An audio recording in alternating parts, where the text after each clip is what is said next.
Hello, hello. Okay, are you ready? This is the law. Oh, voice already. This is the law. Hi. Brother Mike. We have no name tags. This is Lyle. I'm Dan. This is Lofgren. Joanne Lofgren. And Sean Lofgren. You're playing with the volume. I am, sorry. Okay, what are we doing first? Well, I just wanted to say that we are going to ask for some quietness during these pieces, if you can possibly do that, because we don't have a full sound system here. So, at any rate, I guess if you talk, I can't stop you, but...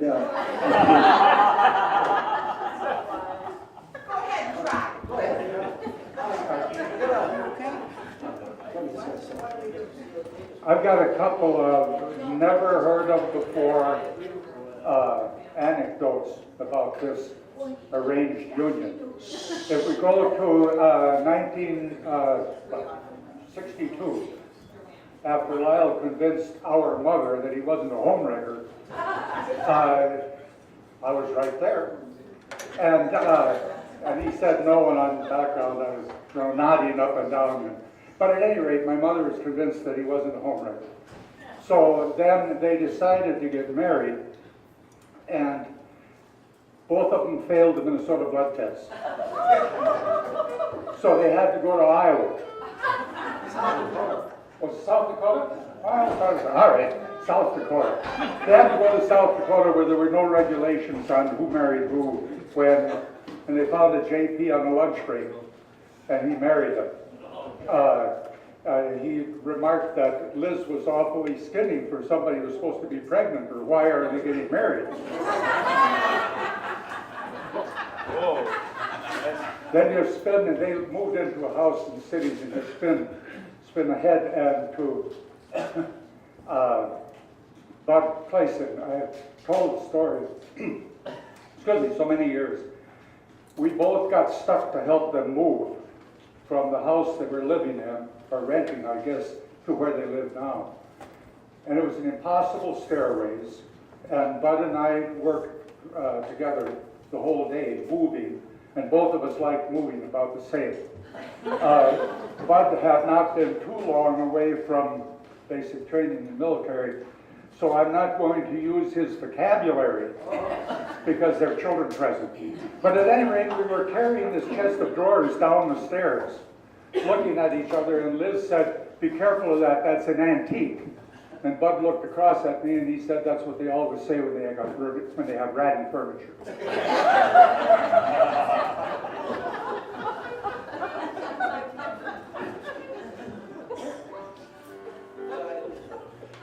Okay, we're going to start out with a schottish here. Since we're all of Scandinavian heritage, we're going to do a Swedish-Scottish schottish called Johan på Snippen, which translates as Johan on the Snippen.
anytime we play in public, I think we're going to have an invited audience. That's the best time to let it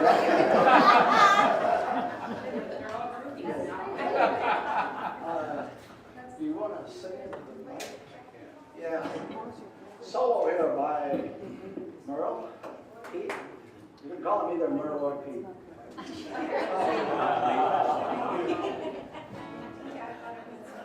Oh, hey. We're gonna try a Merle Haggard song here. The first thing I remember knowing was a lonesome whistle blowing and a young man's dream of growing up to ride on a freight train leaving town, not knowing where I'm bound. No one could steer me right, but Mama tried. One and only rebel child from a family meek and mild, my mama seemed to know what lay in store. Despite all my Sunday learning, towards the bad I kept on turning, till Mama couldn't hold me anymore. And I turned 21 in prison, doing life without parole. No one could steer me right, but Mama tried, Mama tried, Mama tried to raise me better, but her pleading I denied. That leaves only me to blame, 'cause Mama tried. Dear old Daddy, rest his soul, left my mom a heavy load. She tried so very hard to fill his shoes, working hours without rest, wanted me to have the best. She tried to raise me right, but I refused. And I turned 21 in prison, doing life without parole. No one could steer me right, but Mama tried, Mama tried, Mama tried to raise me better, but her pleading I denied. That leaves only me to blame, 'cause Mama tried. That leaves only me to blame, 'cause Mama tried.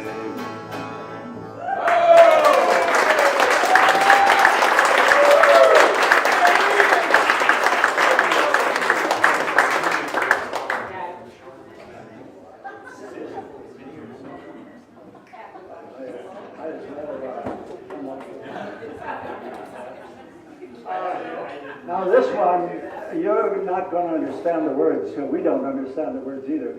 It is a Swedish piece, and our dear grandmother, tears would run down her cheeks every time somebody sang it. We don't expect you to cry, but it's a Swedish homesickness song. The singer wants to go back home to Lake Siljan, which is in the middle of nowhere in Sweden. And the reason they came to America was because it was a crappy place there. But that's one of the things about nostalgia, you know, it doesn't make any sense.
a song in here, Lyle. Okay. I'll let Mars tell you about this. What is it? On special occasions, you know, Lyle used to write a poem. I remember one that he wrote. 32 winters have dandruffed on my brow. I've toiled the fields of intellect and walked behind the plow. But of all the things I ever tried, I met but one defeat. I never rightly learned to play the Bonaparte's Retreat. So I can't write any poems, but we learned a special song for Liz and Lyle for today. So you get to be in the background or sit down. This has a lot of silly, sappy, syrupy, sentimental words. And if you're so inclined, you can sing along on the last chorus.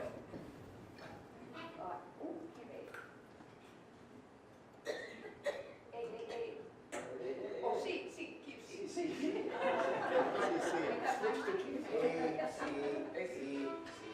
Fortunately, I only took the notes in the scale. Close enough.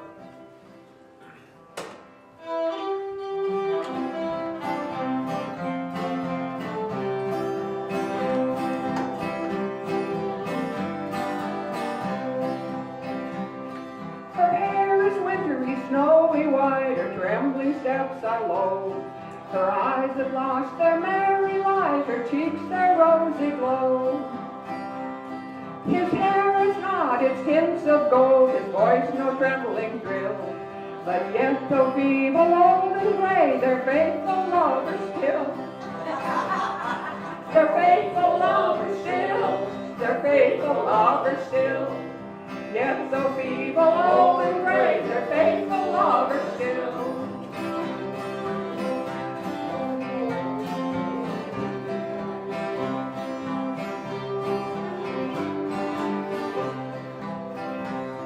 They've had their share of hopes and fears, their days of rain and hail. Since first he whispered in her ears the lover's tender tale. Many a thorn amidst the flowers has laid upon their way. They've had their dull November hours, also their days of May. Their faithful lovers still, their faithful lovers still. Yet so feeble, old and gray, their faithful lovers still.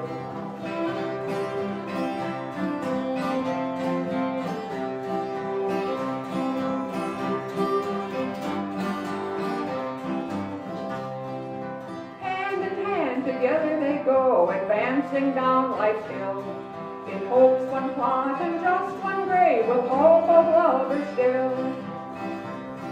Their faithful lovers still, their faithful lovers still. Yet so feeble, old and gray, their faithful lovers still.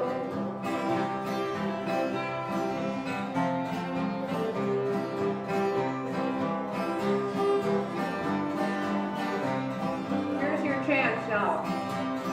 Their faithful lovers still, their faithful lovers still. Yet though feeble, old and gray, their faithful lovers still.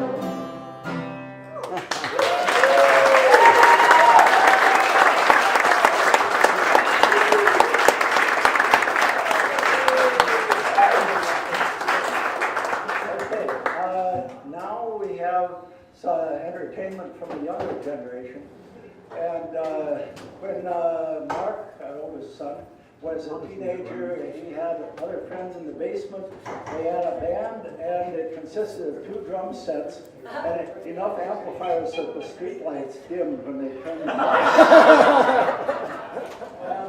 And this is just a ghostly shadow of the former volume that these guys produced, because they don't even have electrified instruments anymore. They've gone green,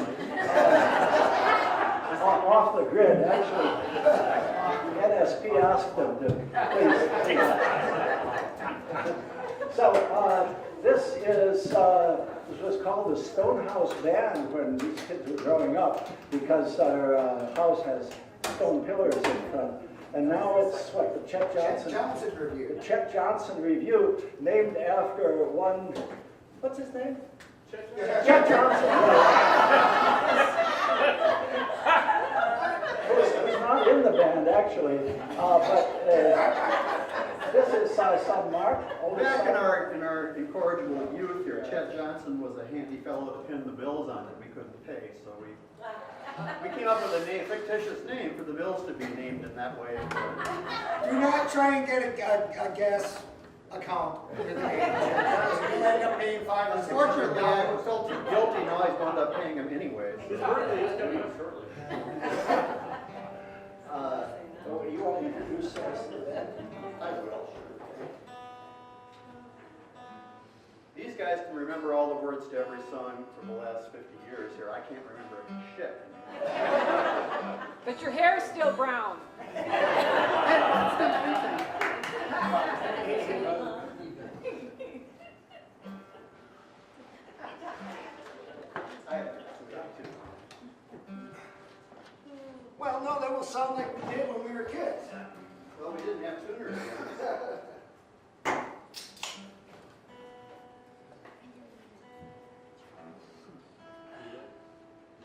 We did have these glasses back. No. And we have a song for you to accompany us.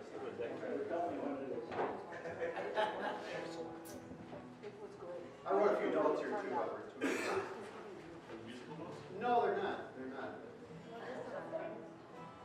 When I was a teenager, my parents were the envy of the neighborhood, because no one had parents quite like Lyle and Liz. They were welcoming hosts to so many of my friends, and they encouraged me to have my friends over to the house, and we're hosting numerous gatherings of music and poetry. And my love of music came from them. In my younger days, I spent a lot of nights asleep. Usually there were a pile of coats on a bed at some house where the party went on most of the night. Sometimes you came downstairs in the morning and found people sleeping on your couch.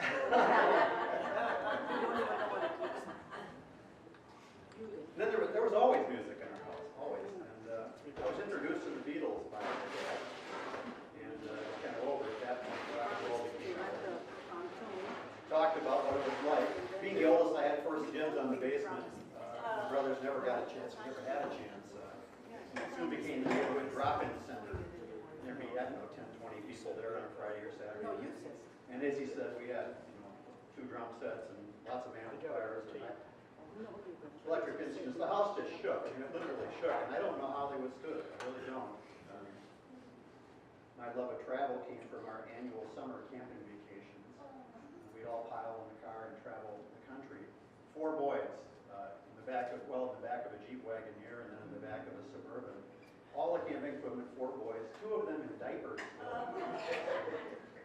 And back then it wasn't Pampers, there was a diaper pail in the back of the car.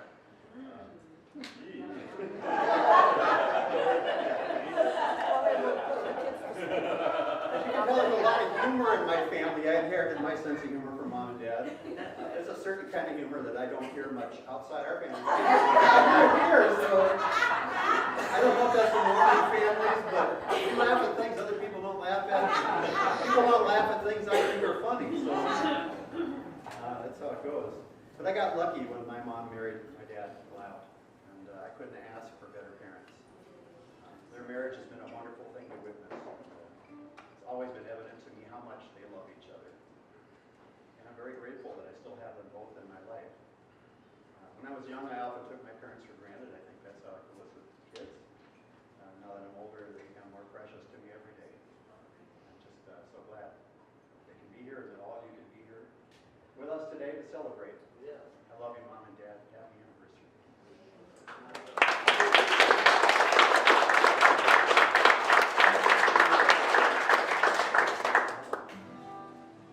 Setting your tune, so that's good. Sure. You go ahead. Yeah, Brooke, go ahead. And we don't probably want that. Introduce the band. I'm sorry. You can all hear me without this microphone, right? Because we're young and still have it.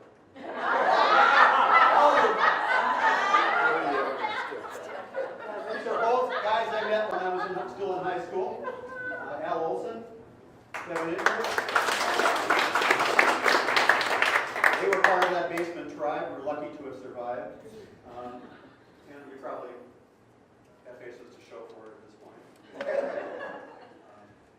I didn't play with them, I think they kept on playing, but I didn't play with them for many, many years, and happy to be back the last year or so playing music with these guys. And it's fun, because the music goes back a long ways. All right. Song's called Ripple.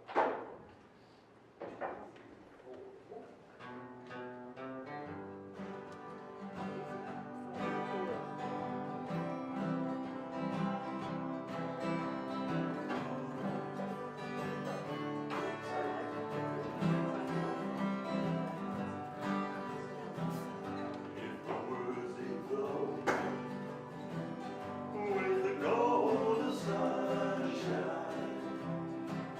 and my tunes were playing on the harp of skull. Would you hear my voice come through the music?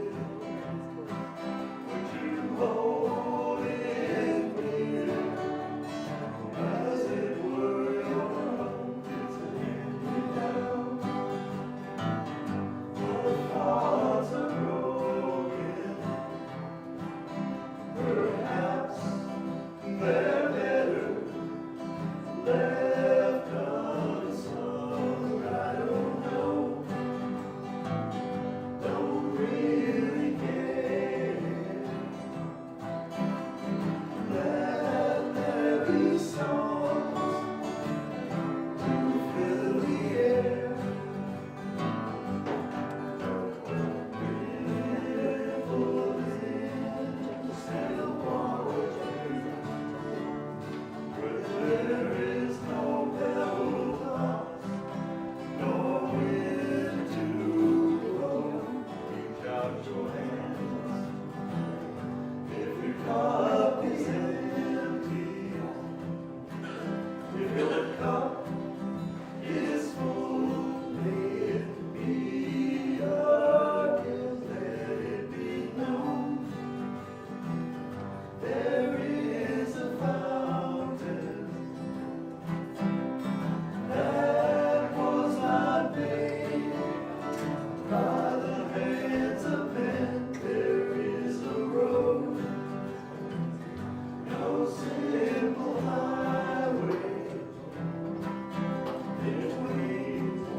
This is a song that's really cheerful. We want to draw a smile with this one. He's kidding. It's called Black Money River. It's starting to be on some key. I don't have an instrument. Oh, gee.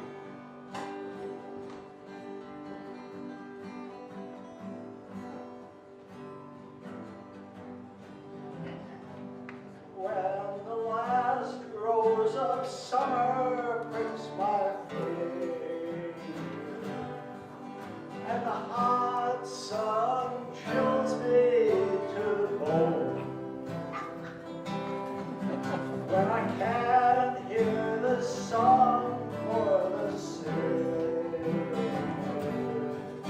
I can't tell my pillow from stone. I will walk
the lyrics in front of you. You're way over there.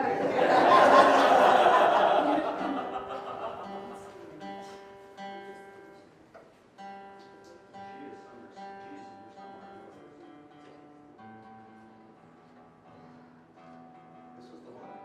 No, the way. Oh, okay. Yeah. I thought that's the one we rehearsed. It is. So. See if I can get the intro right.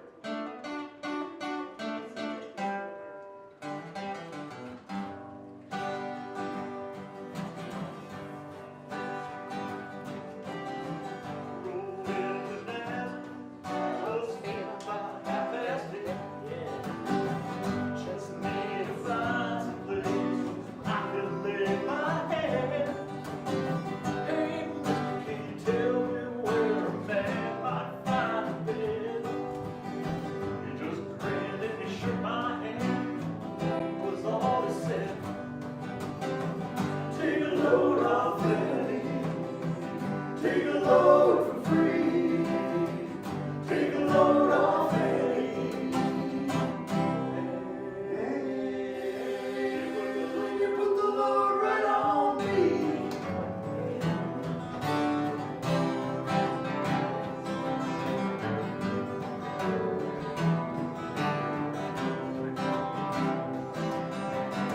I picked up my bag and went looking for a place to hide. When I saw old Carmen and the devil walking side by side, I said, hey Carmen, come on, let's go downtown. She said, well that's alright, but my friends stick around. Take a load off Eddie, take a load for free. Take a load off Eddie.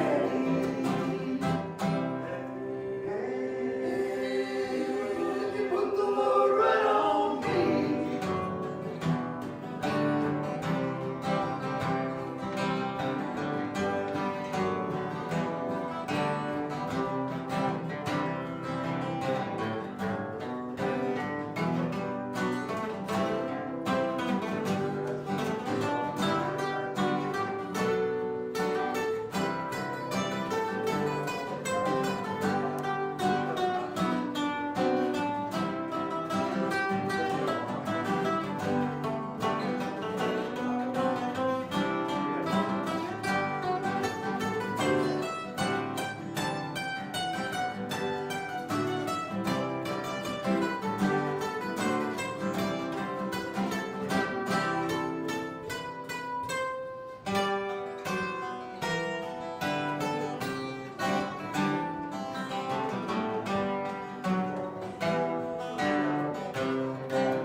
Goes down as Moses, there ain't nothing that she can't say.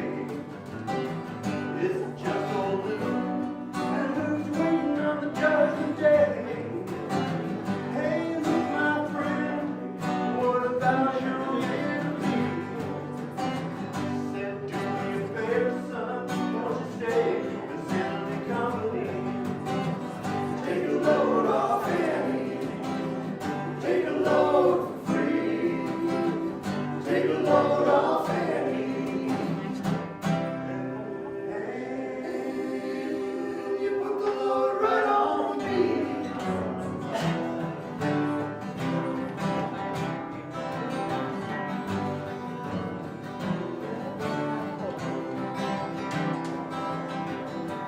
Crazy Chester followed me, and he caught me in the fog. He said, I'll fix your rap if you just take Jack, my dog. I said, now wait a minute, Chester, you know that I'm a peaceful man. He said, that's just fine, son, won't you feed him when you can? Take a load off Eddie. Take a load for free. Take a load off Eddie. You put the load right on me.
is for cutting the cake. So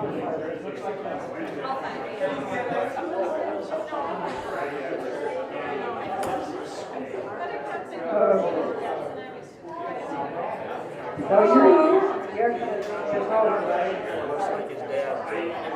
This is advice from maybe not one boy, but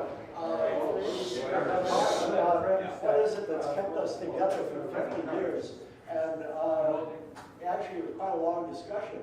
And it involved some attorneys and other stuff. But we decided that we could illustrate this with just two incidents from our married life.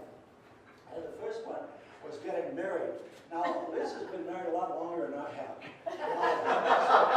We had a couple of children already, and Liz's parents were in town, so it was a perfect chance to have them watch the kids while we went to get married in South Dakota. And because they were in town for only a short period of time, we couldn't wait the 6 months after her divorce. It was 5.5 months or something. So we decided to go to Millbank, South Dakota to get married. And it wasn't like Mike said that they didn't require a blood test. Minnesota didn't require a blood test.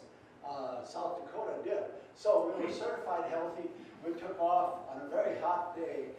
And let's see. We wore shorts. And I wore khakis. And but we did have, I had a white dress to change into. And some wedding rings put on. you had a tuxedo, right?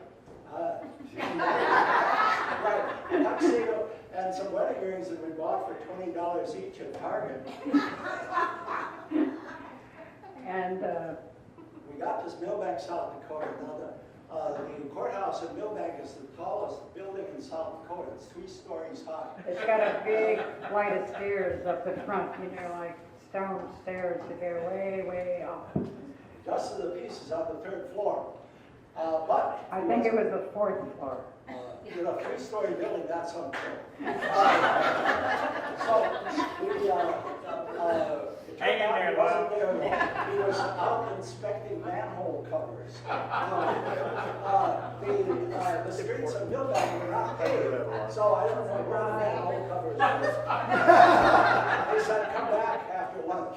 So we came back after that. There weren't any, yes, okay, there weren't any manhole covers, right? Right. Right. When we met him finally, his name was Mr. Vanderbilt, and smelling his breath, I realized that the manhole covers were at the local bar.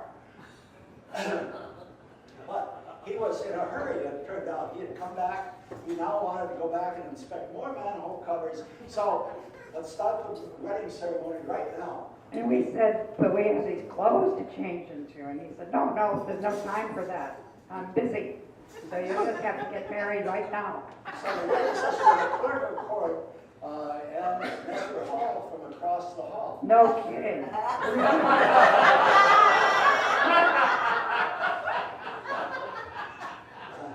Good thing they didn't have a Mr. Corrigan in there. So the ceremony went fine until we got to the part where he's changed the rings. Oh, boy. Guess where the rings were? In the glove compartment. Of the car, down those 4 flights of stairs. And I said, Mr. Vanderbilt, why don't you just continue and we'll put the rings on later. And he said, no, you have to have the rings. I will not continue this to the rings. So when I said I do, I said,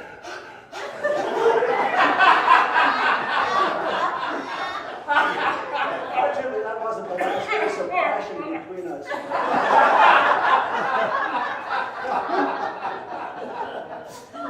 So the wedding was over, and there was nothing to do but go home again. Then fast forward a few years. And have some kids, two more. 2 more kids. 2 more kids. Somewhere around 1965, we had a Volkswagen bus to drive these kids around in. And now when I was growing up in Harris, I always heard that the trouble with women nowadays is that they want to eat outside and go to the toilet inside. I memorized that pretty well, but I didn't know what to make of a woman who wanted to do both things outside.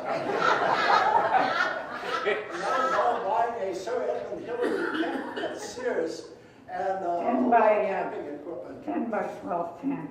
10 by 12. We took everything with us. We took a little wagon because the kids were still in diapers, the two of the younger ones, and we wanted to be able to pull them around so their little legs wouldn't get too tired. And an inflatable life raft. Yeah. Why we did that, I don't remember. But, and we made a platform that we laid, that we put all the stuff in the bottom of the Volkswagen, and then we put this platform and the sleeping bags on top, and the kids all fought there behind the front seat. And we drove out to, this was really a fossil hunting trip. I have this thing about geology, and I really like fossils. So the goal of this trip was to go to, where with a friend, what is the name of it? Green River, Wyoming, and find a fossil herring. So we headed out that way, and we got to Grand Island, Nebraska, 105 degrees. And it was late at night, and we had some steaks with us, and the kids were a little bit in a foul mood, let's say, because they were hungry. We had to get the steak going, and by the time we did, it was dark. It was very dark, very dark. And we had a Coleman lantern, which doesn't help because it just blinds you.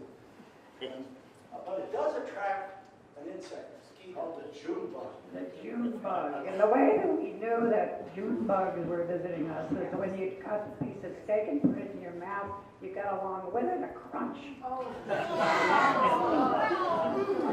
nice crunchy June bug. So, anyway, we then went off to the mountains of Wyoming for the fossil herring, and we got up in the mountains, and the weather turned pretty good. In fact, it was cold, and Liz got sick.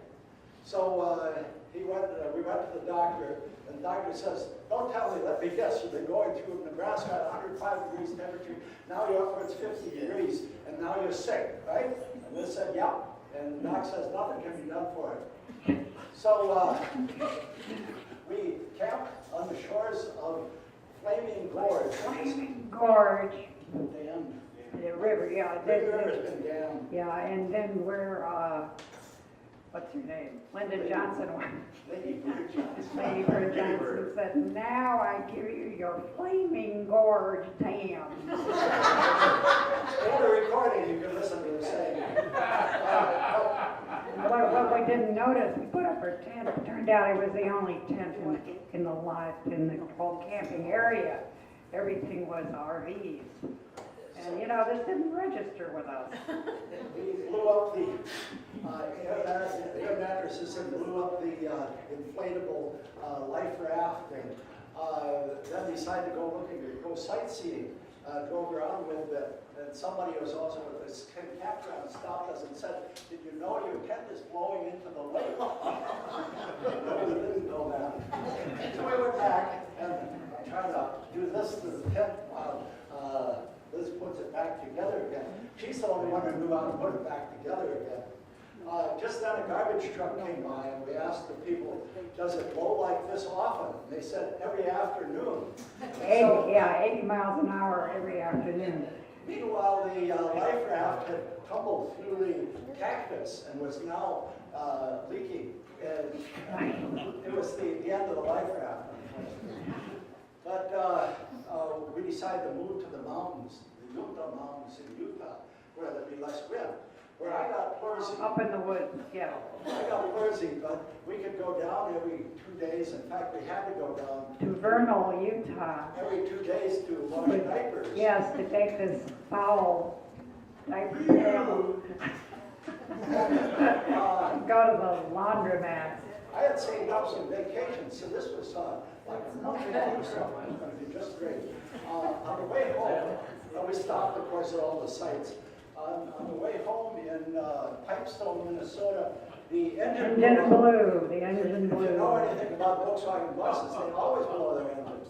But this happened 50 miles from an agency. So we got towed back, and they said, It was what? Sioux Falls? Yeah, the Sioux Falls, they said it'll be a week before we get an engine in places. And I remember walking from there to a motel in Sioux Falls, and all the kids were pulling. This was the days before credit cards, and this was getting pretty thick. Okay, well, I was just saying that the poor little bedraggled kids were dragging their sleeping bags and their duffel bag of clothes down the sidewalk of Sioux Falls to a motel. Found a payphone, unfortunately I still had it, there was only a dime, and called brother Mike and Bonnie and had them wire money to us so they could get a motel room and get a bus ticket home. So that was our first camping trip, and like the old joke about the casino, we left in a $2,000 Volkswagen and came home in a $250,000 Greyhound.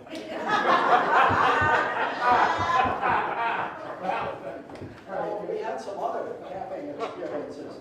Okay, there was the trip where we had the 5 flat tires. There was another trip where 2 trees fell down, one near us, and then another one while everybody was standing around looking at that tree, another tree fell down. Only this time there was a woman who started running lengthways with the tree as it was coming down to get away from it. Not the smartest thing anybody ever did. But Liz, quick as pushed her out of the way. Pushed her down, out of the way, and she survived. So they both survived that. We did. We did. And then there was another time when the tailpipe went down and we Oh, the carbon monoxide carbon monoxide poisoning in Canada, yes, yes. And I was driving, and I said, let's get out and walk around a little bit, because we've been driving for a long time. We get out, and everybody was So we go with the windows down after that. The nearest town where we found it was a Canadian holiday. And every Monday they have a holiday there, I think. Anyway, we had another trip where the brakes failed in mountain country, and that was exciting.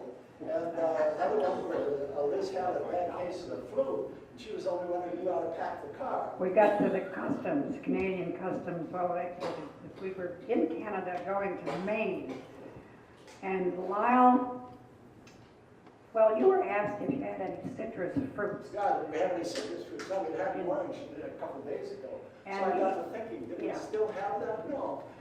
Well, that was a mistake. We did not have any citrus fruits, but the way he said it, sort of doubtful, like maybe we do.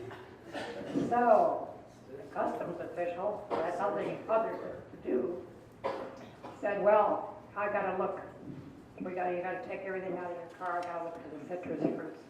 So we had on top of the car, we had all the camping equipment with big canvas, and there was all, a rope around it, and that all had to be taken. The only person that knew apparently how to take it down or put it back up was me. And I had a fever of 103 or 4. And so I did that, and we had to take everything out of the car, and it took hours, and it was just really awful, and I was really, really sick. That was in the days before narc dogs. Another time we tried to go through customs, there was a baggie on the floor because Liz was eating a sandwich. Yeah, but we didn't have the kids with us. No, we didn't have the kids with us, fortunately. They brought out the dog and sniffed everything. They established that it was a salami sandwich. Yeah, that's the narco dog, right? Another time, my car tent tipped over on its face in the middle of the night because water had collected on the front. So we were all lying, in our sleeping bags on the floor of the tent, and suddenly the floor became the wall as it tipped over upwards. Yeah, that was in the middle of the night. Okay, and in spite of this, our marriage survived. And I think it was the adversity and our creative solutions, right? Right, and we all survived, have children and grandchildren who are just fabulous, and they worked on this food we've had here. So Yes, I'd like I to wanna say, yes. stand off Mark and Polly and Lee and Sue and Jonathan and Lisa.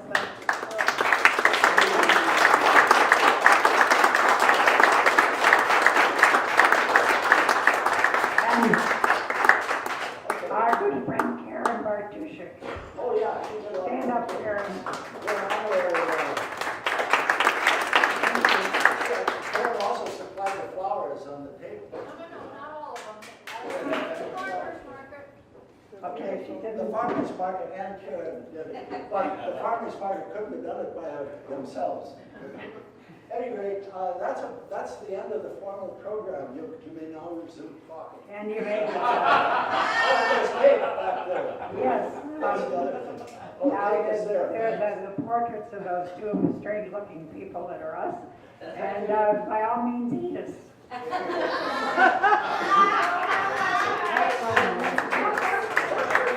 Thank you.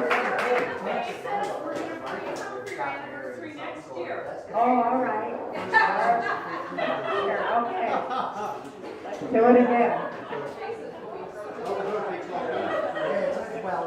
I want to thank everybody for coming.